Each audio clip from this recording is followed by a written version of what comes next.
¿Qué tal? ¿Cómo les va? Bienvenidos a Contaminación Cero.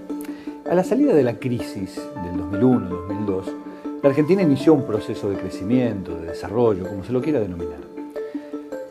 Pocos conocíamos todavía cuál iba a ser el derrotero principal de ese modelo de desarrollo o de crecimiento de la Argentina, que hoy ya cumple más de 10 años.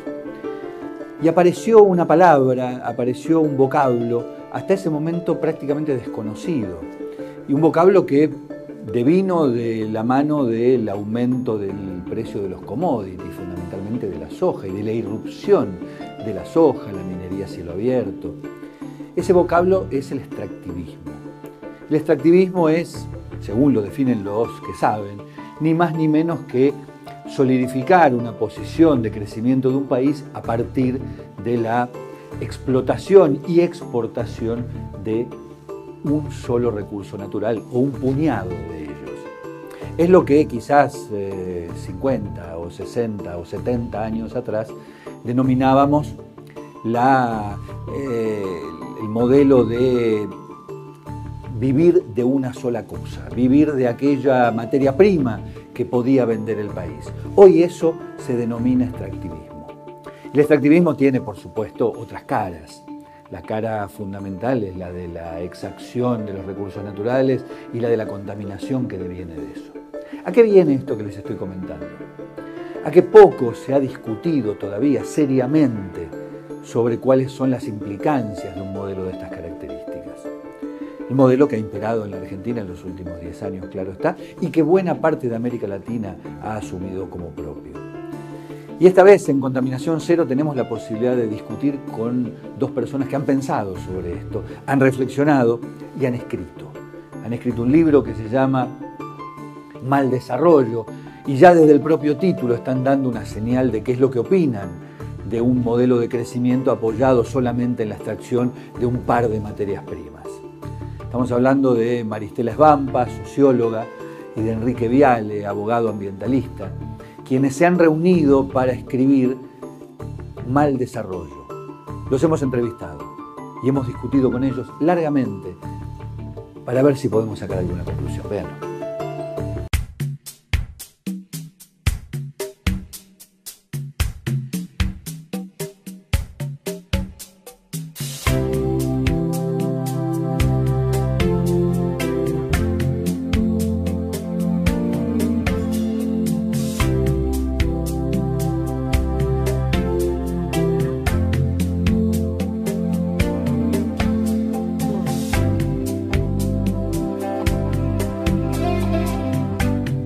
Si hay algo de lo que carece la Argentina en términos generales es de literatura vinculada con lo ambiental. Cuando digo literatura, naturalmente estoy hablando de profundidad, de gente que se ponga a pensar, que se ponga a elaborar y que salga de los eslogans, las consignas, el drama, el apocalipsis, etc.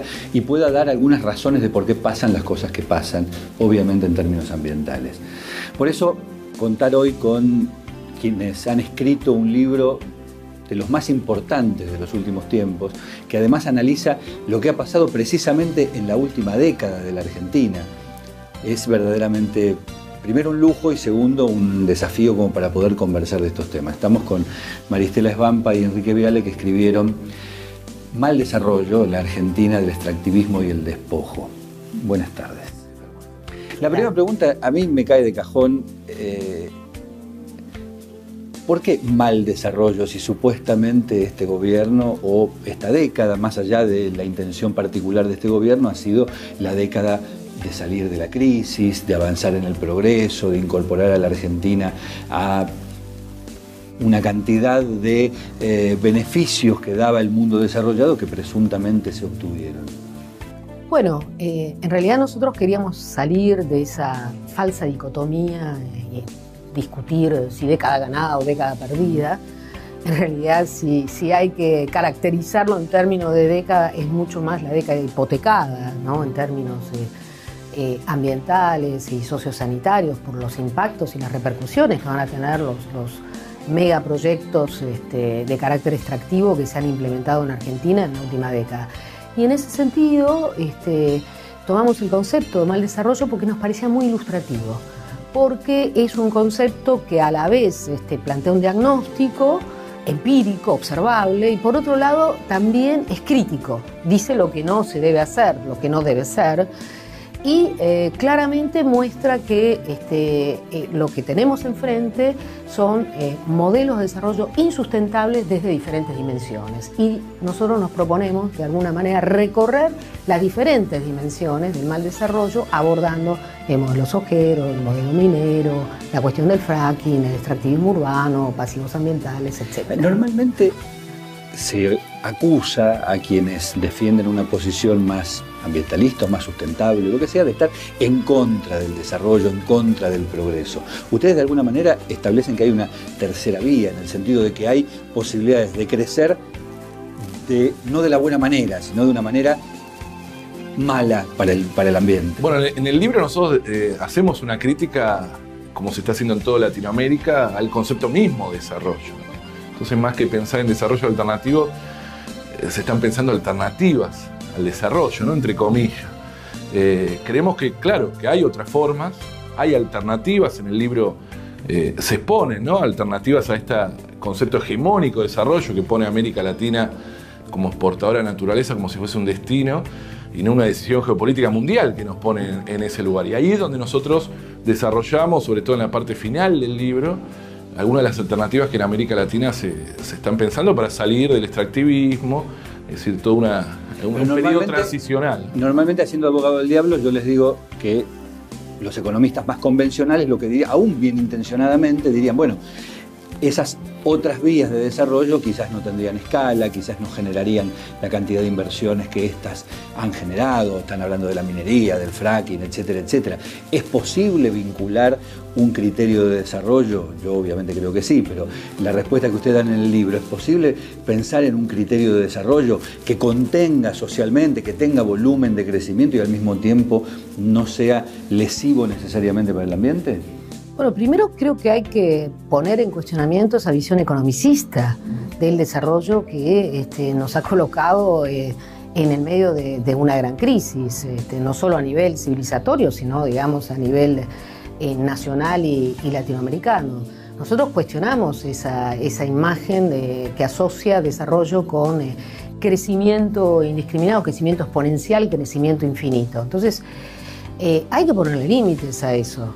Y para ponerle límites hay que pensar precisamente escenarios de transición, de salida, hacia otros modelos que impliquen, sí, crecimiento, pero también cuidado de la naturaleza, cuidado que tiene que ver con preservar las formas de vida y sobre todo las formas de reproducción de la vida misma que hoy están siendo cuestionadas.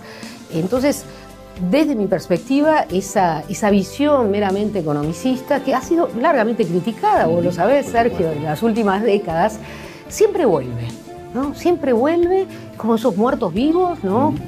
Pero además, perdona que la interrupción, sí, pero además de una visión economicista, hay también siempre una visión secuencial, en el sentido de primero hay que salir de la crisis, primero hay que darle de comer a la gente, y la cuestión ambiental es una especie de lujo o de agregado que recién se puede acceder, al que recién se puede acceder una vez resueltos los problemas más básicos. Fue una de las excusas que se adoptaron para poder poner en marcha precisamente un modelo extractivista en Argentina, en América Latina en general, pero en la Argentina saliente de la crisis más todavía. Bueno, en América Latina hemos escuchado más extractivismo para salir del extractivismo, ¿no? En Ecuador se ha dicho eso. Lo cierto es que se profundiza el modelo, en los últimos 10 años se ha profundizado el modelo extractivista. El libro detalla eso, ¿no? El modelo sojero, cómo ha crecido exponencialmente en los últimos 10 años, con unos pasivos y unas consecuencias socioambientales, sanitarias, impresionantes. Vos lo contás siempre, Sergio, uno de los pocos periodistas que se anima a contar el lado B del modelo sojero. Pero también el modelo megaminero, que creció también exponencialmente, más de 1000% en estos 10 años. Y el fracking, ¿no? La última estrella, que tiene un capítulo especial en el libro porque un poco resume lo que veníamos hablando, ¿no? El fracking es una vuelta de tuerca del extractivismo, como para chuparle los últimos jugos a la tierra y mantener no solo el extractivismo, sino también el peor de las energías, que son los hidrocarburos fósiles, ¿no? Bueno, siempre vuelve, pero hay muchas resistencias que también son detalladas en el libro, porque este libro es producto de años con Maristela viajando, no solo por Argentina, sino por Latinoamérica, y viendo esas resistencias, esas alternativas que se dan por ese choque productivo entre intelectuales como Maristela o asambleas, profesores que están dando y buscando salidas a esto, y estamos convencidos que la hay y no hay otra además, ¿no? Porque los límites no solo son teóricos, sino que la naturaleza los está poniendo. Sí, hay también otra cosita sobre la cual a mí me gustaría volver, y que tiene que ver con la estructura tributaria en Argentina. Es falso que se utilice, por ejemplo, el dinero de las retenciones a la soja o el dinero que provee la megaminería para los planes sociales o los programas sociales que benefician a las poblaciones más vulnerables del país. La estructura tributaria en Argentina es sumamente regresiva y en realidad es el impuesto a las ganancias, es el IVA y otros impuestos los que proveen y son la base o el punto de partida para el aporte a las poblaciones vulnerables, no es el extractivismo. Entonces, es falso poner esa excusa, sobre todo para el caso argentino. Yo lo puedo discutir para el caso boliviano, donde efectivamente la renta que produce el gas, que es una renta extraordinaria, porque es un impuesto muy alto, algo de lo cual carecemos en Argentina, está directamente relacionado con los programas sociales. Entonces ahí sí yo estoy dispuesta a hacer ese tipo de discusión, pero en Argentina no, hay mucho doble discurso y es completamente falso que haya una relación entre propuestas o programas de redistribución y extractivismo. ¿Cuánto hay? Renta extractivista, por supuesto. ¿Cuánto hay de vinculación entre el mal desarrollo y la forma en la que se adoptan las decisiones? Quiero decir, particularmente muchos europeos, a partir de la crisis en Europa, han puesto muy el dedo en la llaga en relación a quiénes son los que finalmente toman las decisiones vinculadas a cuáles son los modelos productivos que se desarrollan y cuáles son los escenarios ambientales que esos modelos productivos después diseñan. ¿Cuánto de eso hay en la Argentina en términos de quién tomó las decisiones para que las cosas sean como son y quién estaría, hablo de las comunidades, de las asambleas, de las localidades, etcétera, estaría en condiciones de tomar otro tipo de decisiones?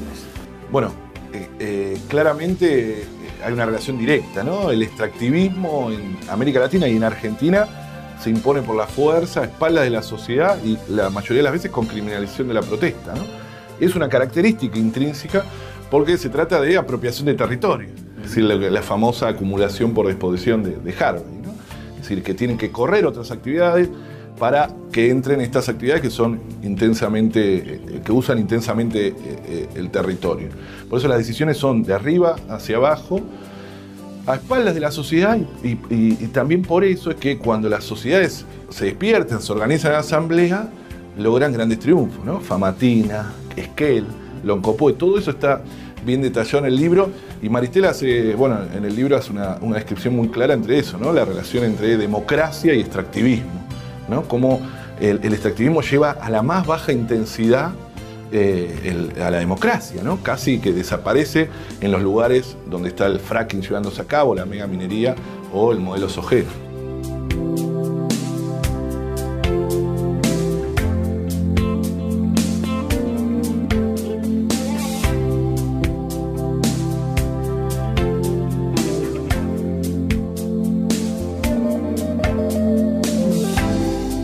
¿Alcanzaría en ese caso con dotar a las comunidades de cierto nivel de albedrío para poder determinar ellas mismas cuál es el modelo de desarrollo a seguir? Es condición necesaria, pero no suficiente. Es decir, las sociedades, los pueblos están empoderados en la medida en que buscan discutir modelos de sociedad, ¿no? Que buscan abrir la agenda y participar, sobre todo por lo que dice aquí, que efectivamente son modelos impuestos verticalmente, que no están pensados en función del desarrollo integral del territorio, ¿no? Sino que desconocen por completo y lo que hacen es funcionar como máquinas de ocupación territorial. Pero amén de ello, yo creo que sin un Estado que piense políticas públicas, ¿no? Integradas a ese territorio, efectivamente es incompleto el panorama. Pero ya con lo primero tenemos un elemento muy importante, porque hoy en día lo que se está negando es a las poblaciones el derecho a decidir sobre algo que tiene que ver con su destino colectivo y el destino de las futuras generaciones. Se le está expropiando, ¿no?, la posibilidad de acudir a instrumentos o dispositivos que están inscriptos en el supuesto sistema democrático argentino. Por eso ustedes fíjense que ha habido muy pocas consultas en Argentina, ¿no?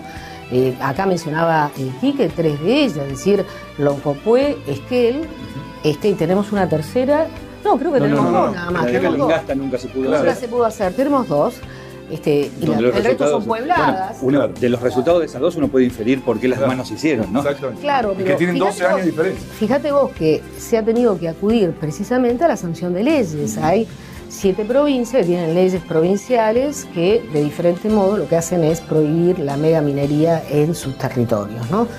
En el caso del fracking lo que tenemos son ordenanzas municipales, más de 40 ordenanzas municipales en provincias como Entre Ríos, Chubut, Río Negro, Neuquén, Buenos Aires también, que prohíben el fracking con algunos casos de... Te interrumpo un segundo por el tema del fracking, porque en el caso de la minería es como que es más claro, en el caso de la soja también es bastante visible. Ahora, en el caso del fracking, en un país de tradición petrolera, en un país que todavía cree, con o sin razón, no importa, que el petróleo es el factor del desarrollo, que el petróleo es aquello que nos lleva como si fuera una locomotora al siglo XXI, etcétera, etcétera. ¿Cómo se discute, incluso frente al hecho de la crisis energética que tiene hoy la Argentina, frente a la cual la primera reacción automática es decir, bueno, vamos a sacar el petróleo de Vaca Muerta y vamos a recuperar aquella soberanía energética que hemos perdido? Yo... Maristela, bueno, del fracking, lo puede ahora ampliar lo que voy a decir, pero sí, en el libro nosotros justamente abrimos con el capítulo del fracking, abrimos con ese concepto, ¿no? De que el fracking es mucho más difícil debatirlo porque viene cargado, sobre todo con un YPF nacional y popular, entre comillas, de un sentimiento relacionado con la vieja YPF, con que el petróleo es desarrollo, casi es un sinónimo, y por eso hay casi una coincidencia en casi todos los líderes de gobierno y oposición, en que Vaca Muerta es la salvación, Lustó creo que ha dicho es una bendición, es decir, ahí... sí, incluso el arco ideológico exactamente, es mucho más complejo. Ese diagnóstico lo hacemos, pero lo cierto es que no es así, es decir, ¿qué hay detrás de Vaca Muerta en la Argentina? Una técnica prohibida en gran parte del mundo, una técnica muy cuestionada. Nosotros tenemos otro libro en ese sentido, que es 20 mitos del fracking, donde tratamos de desarrollar eso. Y que vino de la mano del peor socio, ¿no? Que es Chevron. Es decir, Chevron es como la nave insignia, una empresa prófuga, vos lo has contado, prófuga de la justicia ecuatoriana, y que ha venido acá a ser la socia de un YPF, que en realidad es una sociedad anónima, que con un convenio secreto, es decir, todo eso se cae a pedazos, todo ese discurso, y que en realidad también acentúa el peor también de las energías, ¿no? Que es la hidrocarburífera, dejando de lado prácticamente en Argentina el desarrollo de otras alternativas, de energías alternativas. Eso está claro, pero algunos podría decirte que hasta que las energías alternativas maduren en la Argentina, por lo menos, y adquieran un volumen más o menos adecuado, algo hay que hacer en el medio porque el drenaje de divisas es muy alto. Sí, pero el caso es que en Argentina, a diferencia de otros países latinoamericanos, ni siquiera se está discutiendo la posibilidad de otros escenarios energéticos, sino que con Vaca Muerta se cerró la agenda por completo a la posibilidad de pensar en energías alternativas y se ha logrado superponer o asimilar soberanía hidrocarburífera con soberanía energética, que no es lo mismo. Entonces hay que desandar muchas cosas cuando uno cuestiona el tema del fracking. No solamente la cuestión de YPF, la manipulación de ese imaginario nacional, sino también esta superposición entre soberanía hidrocarburífera y energética. Y la verdad que también nosotros seguimos mucho el tema del fracking, lo seguimos mucho en los territorios afectados, sea en Neuquén como en Río Negro. De hecho, estuvimos en Río Negro la semana pasada presentando el libro en una localidad, Allen, en el Alto Valle de Río Negro, donde se está haciendo fracking entre plantaciones de peras y manzanas. Y se habla de la coexistencia entre la fruticultura y la actividad hidrocarburífera. Digo, estas cosas suceden en la Argentina.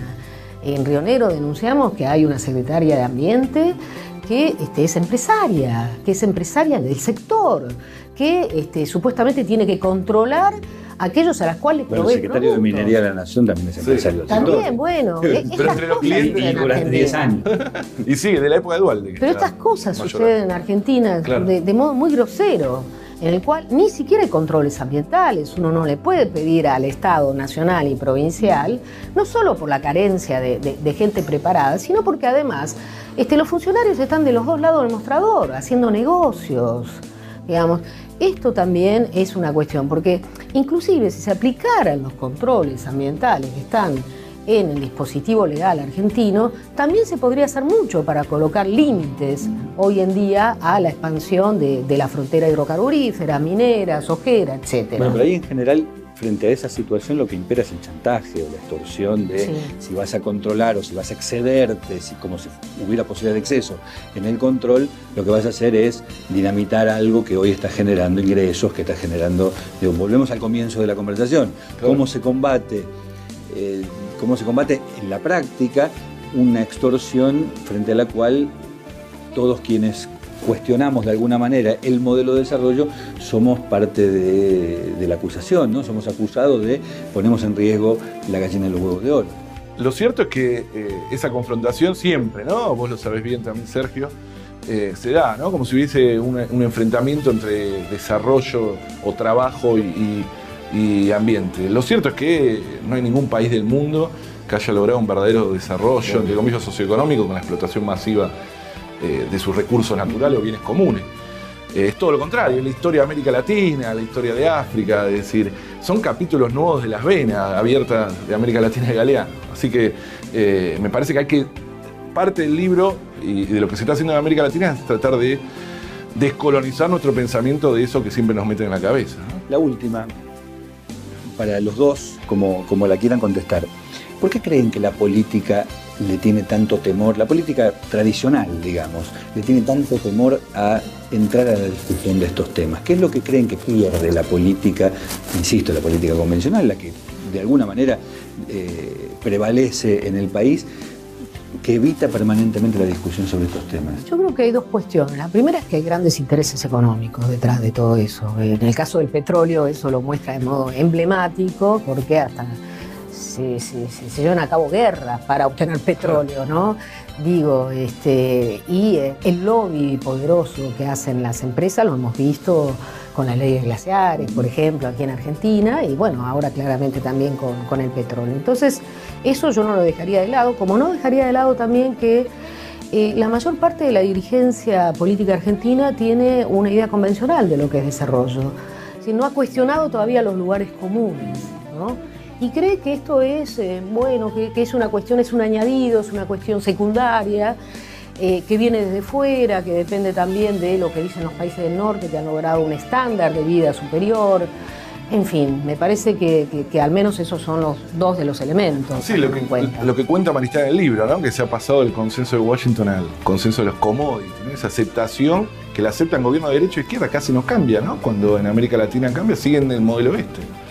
Esa es la idea, ¿no? Del libro tiene mucho de eso, de tratar de cuestionar esa idea de desarrollo, como ese imaginario que debemos seguir sí o sí, ¿no? Bueno, y siempre cuestionar es bueno. La verdad es que los felicito. Es un lujo haberlos tenido acá, Maristela Svampa y Enrique Viale. Les agradezco muchísimo y fundamentalmente léanlo. Mal Desarrollo, libro de la editorial Katz. Mal Desarrollo, la Argentina del extractivismo y el despojo. Muchísimas gracias. Bueno, gracias.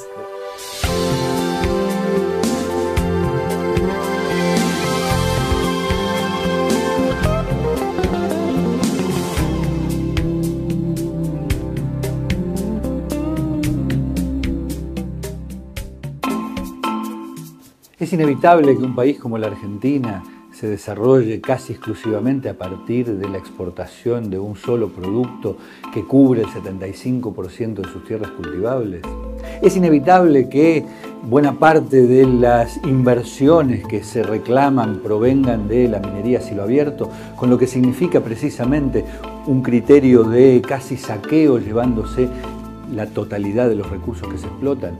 Es inevitable salir o pretender salir de la crisis energética en la que está sumido el país a partir de un yacimiento, en este caso Vaca Muerta, y de la aplicación de una tecnología, el fracking, que tiene severos niveles de cuestionamiento, es inevitable que este sea el único modelo de desarrollo. No hemos agotado las respuestas a estas preguntas, pero quizás la conversación con Maristela Svampa y Enrique Viale, a partir del libro que ellos han escrito, nos permita discutir un poco más. Lo que está faltando en la Argentina es debate acerca de cuál es el modelo de desarrollo que puede incluir una variable ambiental dentro de él. Un modelo de desarrollo del cual, cuando se haya consolidado y cuando se empiecen a ver no solamente sus eventuales logros, sino también sus consecuencias ambientales, no nos arrepintamos. Nos vemos la semana que viene. Muchísimas gracias por haber estado ahí.